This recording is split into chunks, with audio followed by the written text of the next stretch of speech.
E dini që ekziston burgimi me gjysmëlirie në Kosovë.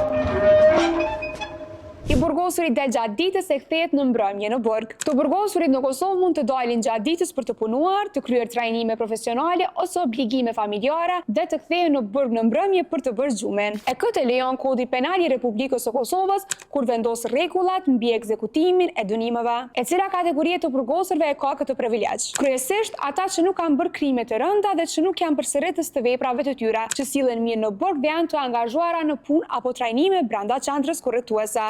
Ashtu mund të marrin ata që kanë detyrime familjare ose mjekësore, si dhe të kujdesen për fëmijët ose të shkojnë në trajnime që nuk mund t'i bëjnë brenda burgut. Por fillimisht pas marrjes së dënimit duhet t'i nënshtrohen regjimit në burg. E pas një kohe vazhdojnë me këtë privilegj. Nuk mund ta kenë këtë mundësi menjëherë pasi ta marrin dënimin dhe fillojnë burgimin. E kush i mbikëqyr këta të burgosur? Kur i dënuari qëndron jashtë, ai mbikëqyret nga shërbimi i provës. Nëse ai nuk kthehet në kohë në institucion ose nuk i përmbush kushtet, shërbimi i provës njofton gjykatën për shkelje të kushteve. Por çdo herë gjykata vendos nëse ka kushte për këtë mos alternative, duke vlerësuar gjithashtu dhe rrethonat e individit për rrezikun dhe shoqërinë, duke caktuar periudhën kohore se sa të qëndrojë jashtë. Për më shumë informacione, klikoni në kanalin tonë Molte TV.